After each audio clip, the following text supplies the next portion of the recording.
Hi there, and welcome to Photolucida's In Focus. In Focus is some free programming that we've put together to help artists prepare their 2024 critical mass entries.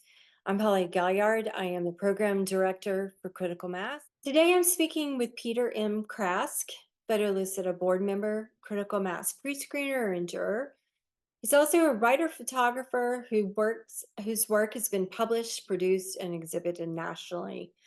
Peter is also a creative coach and a mentor at the New Museum in New York City for New Inc., the only museum-led incubator for art, design, and tech. And if that's not enough, he's an expert coach at Columbia University for the CU Grow program. His career is basically rooted in storytelling.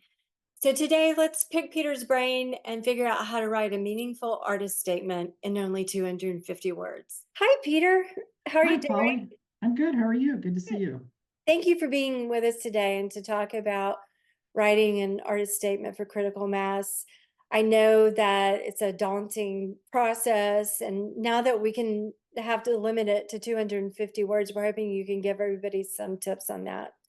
Um, That's can that's my you hope. tell us where to begin? Sure. Well, I think, the first place I want to begin is just, I think, let's all be honest. Nobody likes writing artist statements, and they're very artificial. I don't think when any of us sit down, start working on a project, we write a statement and then go to work on the project. So usually, you're describing something after the fact, and that can get very confusing and complicated. And my hope today for our conversation is that we can take some of that away and simplify it. Because I think there's one point of confusion, and I want to sort of clear that up. And I think I'll just lead with that, which is the artist statement isn't, the point of it is not to tell what the meaning of the work.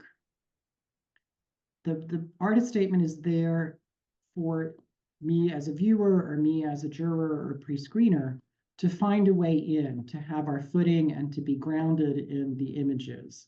So you're not there to explain it all, which is, I think, why people get so confused and so why it seems so difficult. And, if you're looking at it more as an invitation and a way of saying, hey, this is what I'm trying to do, and here's your point of entry, and then let the images do the work for you. That can make things a lot simpler. And I would also say I've been a pre-screener and juror for 2 iterations of critical mass. So I've read approximately 1,500, 1,600 artist statements. And the point of this is not so much to make it easier for the jurors or the pre-screeners, which we certainly appreciate. It's nicer to have a good artist statement. It's actually, the point of it is for you to represent your work as well as you can. And having read that many artist statements and worked with other artists on their statements, we want you to feel supported that you're representing your work and your entry as well as you can so that entry can stand out. Well, it sounds like you're an expert having read that many artist statements. It does take a long time, and Yeah, to figure out, does the imagery sort of equate to the artist statement, and do they live together, or is the artist statement reflective of the work and so forth? So can you start with, if somebody just sits down, what's the first paragraph? What do they do? So I think there's 3 simple questions I would encourage you to focus on in your artist statement, and I think it's a good way to organize it. And the first question is, what is this work, or what is this project? So if your title of your project is, Polly's photo project, that's the title you're going to start out with. Polly's photo project is a documentary work exploring X. Or Polly's photo project is a fine art series of still lives photographed in South Carolina or New York. But keep it very simple, just and factual. This is what the project is. And that already grounds us as a viewer into what those 10 images are, the context for them. The next question is, how did this work get made? So tell us a little bit about your process. We get a lot of alternative process in critical mass. So are they cyanotypes? Are they chemograms? Are they black and white film? Is it digital work that's printed on a certain kind of paper? Or going back to the alternative process, it's made on a leaf, for instance. That seems to happen fairly often, or it's mixed media. So tell us how you made it. So that's 2 questions: what it is, how you made it, and then the third question, why you made it. So that's where we, find out more about who you are and what drew you to that project, that subject matter, and that form of expression, because I think that's very important too. Why did you choose to represent these images via a cyanotype, or why did you choose to present them as a print? But I think if you keep it very focused on those 3 questions, you're going to tell us everything we need to know about the project and really give us a clear point of entry into what those 10 images are. So, Peter, when you talk about though, why did I make it part of this?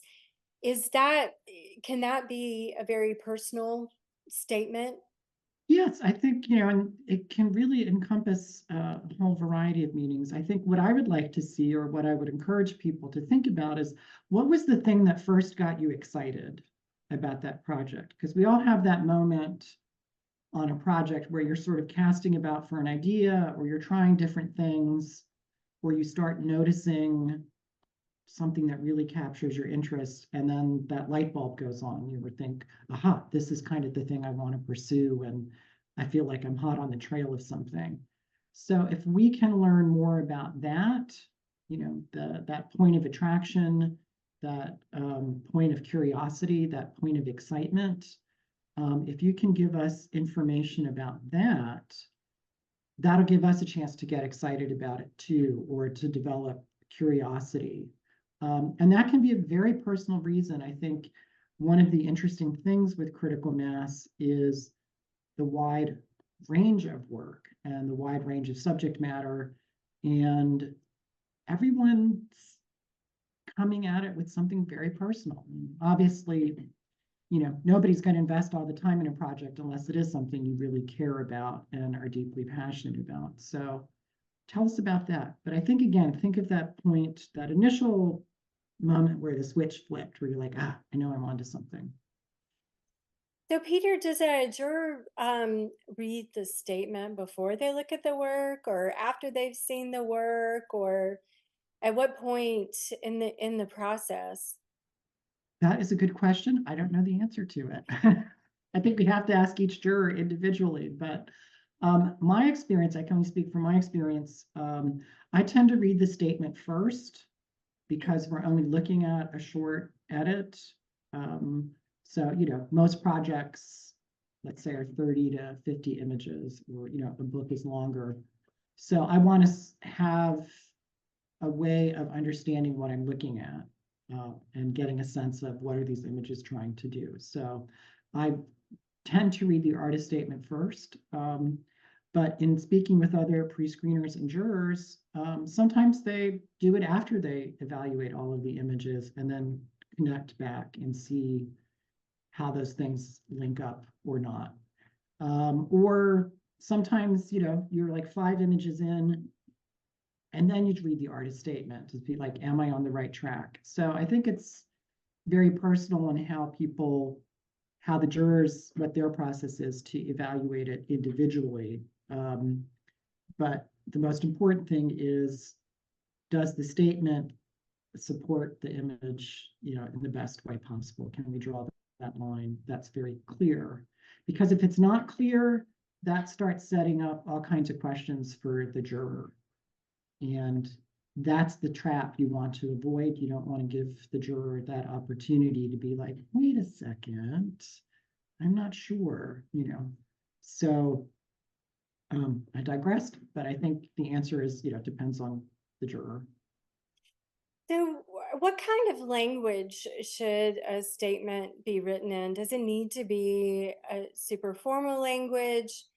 I know sometimes there are artists that use a lot of, sort of postmodern language, or what some people would call art speak. Where do you fall on that? So I fall on the side of keep it simple. I think clear and simple is always best. Um, and I want to, we need two bits of nuance here. If we're talking specifically about critical mass, my suggestion is to keep your language simple and clear and write as you would write, you're thinking out loud on paper. That said, there may be other things you're applying for, like grants or foundations, where there is an expectation of that kind of art theory language. And if that's appropriate for what you're applying for, then, I would encourage you to sort of be mindful of that and use them. But I think for critical mass purposes, clarity is better. You're in a really large pool of applicants, and having, I think as a pre-screener, I've looked at, for each round, look at over 7,000 images. So it supports your work to keep your language clear and simple. And I think too, this is the second bit of nuance I want to add. Can I say bullshit? Is that am I allowed to say that, Polly? Sure. Okay. I mean, I think often that language can just be kind of bullshitty and taking up space and trying to sound more important or more complex than what the work actually is. And, or I'm a teacher, so, I have homework from students where you can tell, like, I didn't really read the book, but if I use a lot of big words, it'll sound like I understand. And it's a trap. So I think, that can count against the image itself. And I think we've all had the experience. I was at a gallery show not too long ago, where there was an artist statement, on the wall that was full of this very dense language.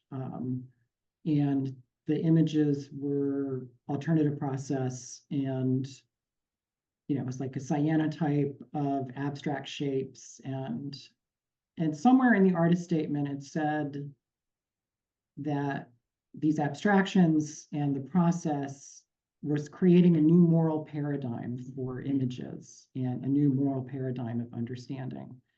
And I'm all for ambition. Don't get me wrong, I am all for ambition. I think that's great. But instantly that raised the bar of my expectations of what those images needed to deliver. And that didn't really happen. And I felt that the statement then undercut all of that work, because you're saying the work actually does this thing. It's invented a new moral paradigm, which is a really big claim. And I don't know that you can actually do that via a cyanotype of abstract shapes. Maybe that's just my own taste, but it's a very fine line. We all want our work to change the world. We all believe in it deeply. I'm an artist myself. I make projects that I'm very driven and passionate about and want them to do things in the world. But it's important to not oversell it and then have your image be evaluated with that expectation, if that makes sense or if that's clear. That's a very good point. Um, I think one thing I've heard in the past that artists have asked are about including sort of information about themselves in an artist statement, what competitions they've won, where they've exhibited. I think sometimes people have done this to, show that their work has been out there in the world and that kind of thing. But should that be part of an artist's statement? I mean, I personally don't think that's as valuable. Um, because particularly with critical mass, your website and entrance website is linked to the entry. I often go and look at someone's work on the website as I'm evaluating the images because I'm curious and I want to understand um, and that gives me an opportunity to learn more about their background. But I think if how do I want to say this? I want to be very clear. If that information supports the what, how, and why, then I would find, if you have the space to include some of it, then yes. But again, if you're using it to sort of make the work sound extra important, I don't know that that's as valuable. I think the best way to make sure your work has impact is to describe it really clearly and thoughtfully. And, maybe some of these projects that we get with critical mass are, people are working on them over a period of years. And as part of that, it's been exhibited or it's been included in a book or a documentary. And I think, that's useful. But we don't need to learn every bit of, every prize you've won, where you went to school, all of that, because we have other ways of getting to that information. So maximize the short amount of space you have with the most important information. Good.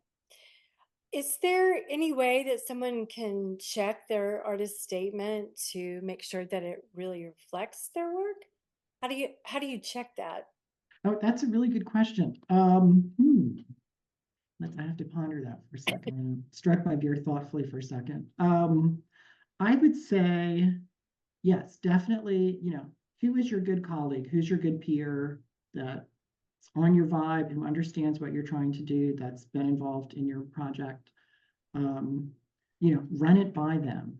Be sure, another set of eyes or another two set of eyes is really helpful. Also, please have somebody proofread your artist statement because you never want to give anyone the opportunity to discount the work. And if there's errors in it or misspellings or things that sort of detract from the quality of the thought, that can put your statement at a disadvantage and then put your work at a disadvantage. But yeah, I think, find the trusted colleague. Don't get too many opinions. We all know that every time we're working on a project, if you have too many sets of eyes, everybody's got a different opinion and you're like, I don't know what the hell I'm doing. But, get one or two trusted colleagues to take a look at it. And I think that's plenty. Great. Do you have any other writing insights, Peter? Is any other little trick or tip or Well, I think I would just say that writing is hard. People yeah, always, true. I went to school for writing and people say, oh, you're a good writer, but writing's hard. It's hard for me. When I have to write and when I've written artist statements, it's hard. It's hard to be objective about your own work. Um, Often the process is intuitive and you may not have a clear plan, you may not know quite what you're doing, and then you have to step back and say, oh, this is what the thing I'm doing. And that's a challenge. So it's not you. I think the assignment itself is actually difficult. And I would just say, take the pressure off yourself that somehow it should be easy, or you should just be able to knock it off really quickly. Because it's not an easy question. Making work is not easy, and describing your own work is not easy. But keep it simple and keep it on these 3 questions. What is the work? How did I make it? And why did I make it? And I think that will go a long way to getting a clear, powerful statement. Thank you, Peter. We appreciate your expertise and hope that you'll join us as a pre-screener and juror this year in critical mass. I hope to myself, although I did need a new eyeglass prescription after the last round of pre-screening, so I may have to give my old eyes a break this year. But submit, everybody submit and get your work in because it's a wonderful opportunity. Thanks, Thanks so Pauline. much, Peter. Appreciate it.